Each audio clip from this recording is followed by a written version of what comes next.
queria agradecer a Hebe pela essa fantástica viagem na historiografia brasileira do período. A gente abre para debate. Então, para os mais tímidos, então eu começo aqui. Eu queria, assim, achei fantástico. Eu fiquei pensando, que acho que é muita preocupação de quando eu te pedi para a gente poder conversar sobre isso, se tinha uma relação entre o guia ter fomentado ou se foram as perguntas dos historiadores que fizeram as instituições se organizarem. Porque, ao final, vocês fazem uma coisa fantástica que é produzir as suas próprias fontes. Mas isso é já no final dos anos 90 para cá. Eu queria um pouco que você falasse isso. Assim, eu fiquei pensando nisso a partir do que você falou da tese do Sidney. Quer dizer, ele tem uma ideia, mas as fontes que estão disponíveis o levam para outro lugar. Quer dizer, é muito mais a historiografia que vai fazendo as instituições organizarem os seus acervos e permitir essas pesquisas, ou não? Eu acho que foi muito paralelo. Os anos 80 foi um boom paralelo. Eu acho que em 88 aí se deu uma consolidada. Inclusive tem o guia das teses, que é junto, né, como ele falou. Aí nos guias da tese, foi a Olívia, né? A Olívia é uma das pessoas que organizou, né? Tá lá, o meu autor da história tá lá, tudo que saiu, a Ana Cibelar, o João Reis, tudo que saiu nos anos 80. Né? Tem muita coisa, potencializou o guia. E as comemorações fizeram uma explosão, eu diria que o Visões da Liberdade é de 90, o Meu das Cores de Silêncio é de 93, quer dizer, o grande boom, assim, que foi mais fundo, eu acho que ele muda de qualidade, muda de patamar. Né? Agora, eu acho que houve uma coisa paralela. Tinha um boom historiográfico já acontecendo e uma movimentação arquivística que se alimentava. As pessoas estavam juntas.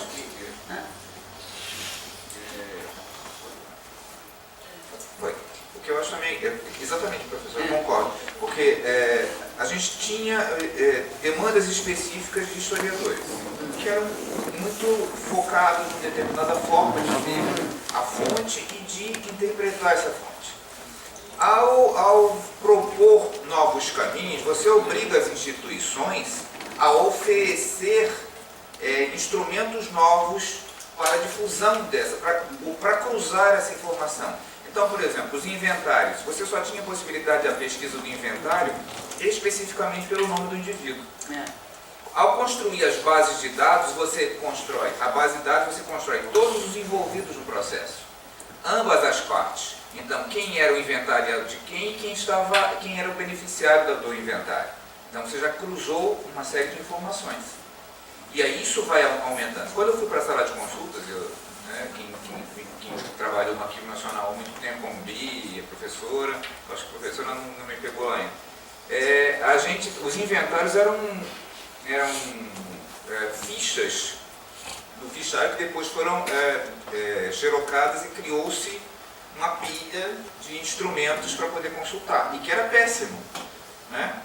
Depois a gente não pegou a ficha, pegou o documento original e a partir dele a gente foi inserindo as informações na base. Então a gente refez o trabalho. O problema dos arquivos, das instituições arquivísticas, é que o fazer arquivístico demanda tempo.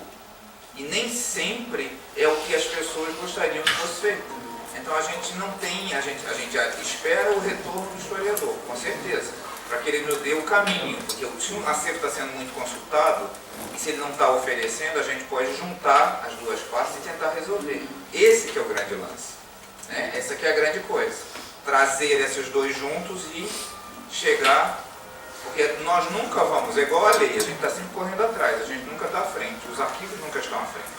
A demanda é sempre do historiador. Que caminhos que vocês estão abrindo a picada? A gente vai atrás, alargando a estradinha e pavimentando. Professor Ismênio, aqui, Zequinha. Ele vem.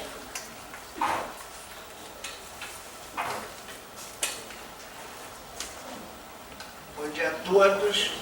Prazer estar aqui com a querida Hebe, com o Sati, com a Beatriz, nesse plenário aqui que eu frequento tanto. Eu cheguei atrasado, que tinha um passeio, mas é o seguinte, eu acho que a Hebe respondeu muito bem, que na verdade, não apenas para esse tema, né, mas para vários outros temas de forte expressão social, a pesquisa e o movimento social, eles se retroalimentam, entende?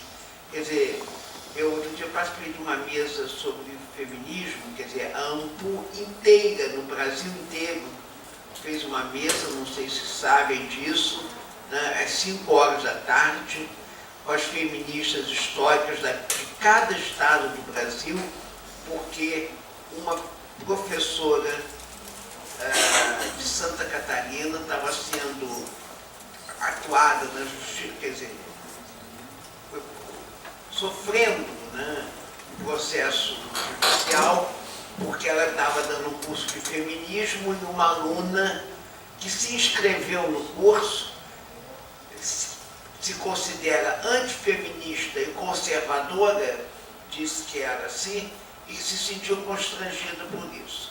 E o pior é que a justiça colheu isso e fez isso andar para frente. Então nós que estamos naquele debate, né, da escola sem partido, a AMPU se reuniu inteiro. E eu usei essa expressão, que o feminismo, né, e a história do feminismo no Brasil, né, eu milito nisso há 50 anos, eles se retroalimentaram.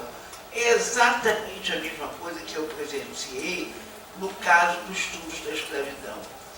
Quando, na década de 60, eu quis estudar a questão do tráfico, o meu professor titular de História do Brasil falou: não tem fontes para a história do Brasil.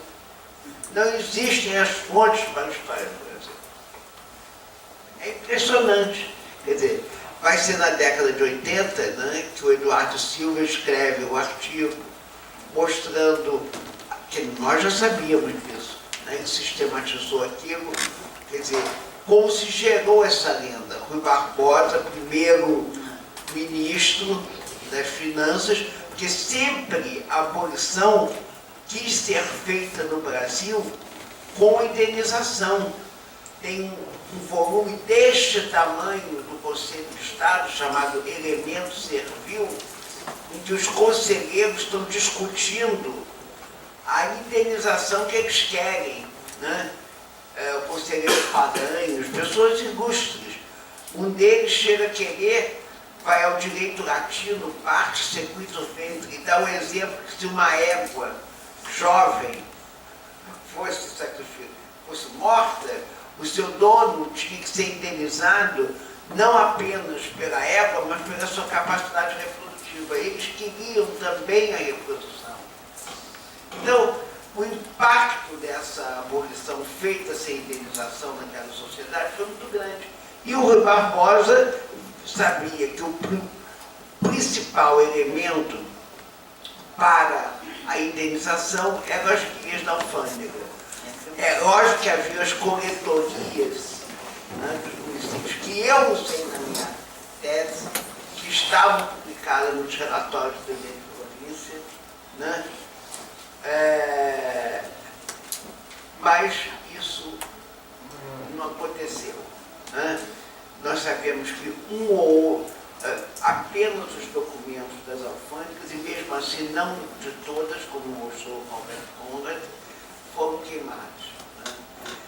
Agora, o que aconteceu? Eu acho que foi a pressão do negro na sociedade de classes, né? O processo de industrialização, a intensificação dos padrões urbanos, né, que vai tornar, né, o negro uma questão social.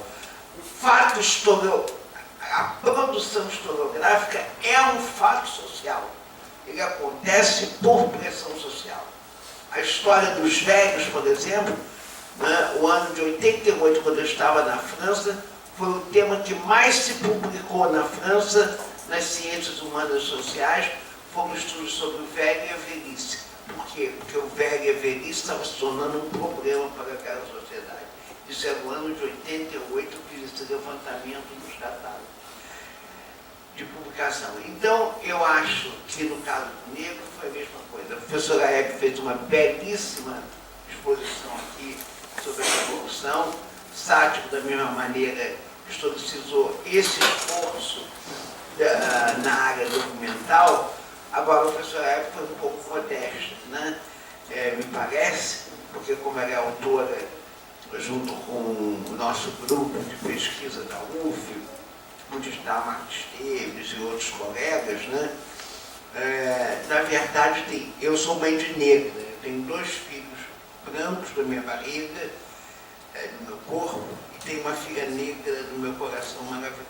Todos que convivem comigo conhecem. E é duro ser negro nesse país, né? Nós todos já botamos por terra o mito da democracia racial, o racismo é um crime previsto em lei, mas toda hora a gente está vendo, eu mesmo num artigo publicado em Viena e depois traduzido e publicado no Brasil, né? Eu uso a mídia digital, acho que foi a primeira historiadora que no ano de 1912 usei a mídia digital, quando ela era muito livre, hoje ela é muito controlada, a mídia digital, a não ser que você use dos grandes jornais, né? Eu usei a grande imprensa digital. Hoje você tem só a mídia digital alternativa livre, mas essa outra não é ela. Eu usei e trabalhando com a Folha de São Paulo, o Globo, eu encontrei coisas assim sobre os haitianos, criticando Cristóvão Buarque e outras pessoas. Manda essas baratas, manda essa gente para o país deles, e se não quiserem eles lá, manda de volta para os países deles. Se não quiserem, manda eles para a África, manda essas baratas para a África, da onde nunca deviam ter saído. Isso pessoa que assina um nome, né? Então você vê como isso é pulsante nele. Agora, o que eu acho que a época modesta é que quando ela mostra, né, esse papel do historiador, né, na recuperação da memória, ele não está recuperando a memória, ele está criando condições. Quer dizer, a história oral é um processo em que o historiador é ao mesmo tempo um parceiro e um instrumento, né? A história oral é um produto historiográfico e é uma fonte, o seu resultado. Mas quando a Hebe cria isso, quando o Raboy e outros profissionais de outras universidades lançam mão disso, eles fizeram, para entender, a coisa mais importante, quer dizer, criaram condições de abertura para um orgulho da raça, né? O passado da escravidão não precisa ser mais escondido, ele é mostrado, ele é galardeado, ele se torna, de certa maneira, alguma coisa que as pessoas se orgulham disso. Eu acho que essa talvez seja a principal mudança, porque antes podia ser uma coisa que até fosse interessante, até fosse um pouco exótico, né? Dizer, eu descendo como escravo, alguém podia dizer isso assim, com graça, com exotismo, para chamar atenção. Mas eu hoje acho que existe um certo orgulho nesses grupos que recuperaram a sua memória, que não foi apenas de uma resistência de sobreviver, mas uma resistência que também foi de luta. A independência, a abolição foi conquistada efetivamente, não apenas doada. E eu acho que essa é talvez a mais simbólica dessas conquistas todas, paralelas sobre as...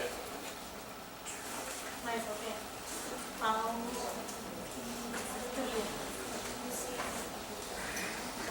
Bom dia.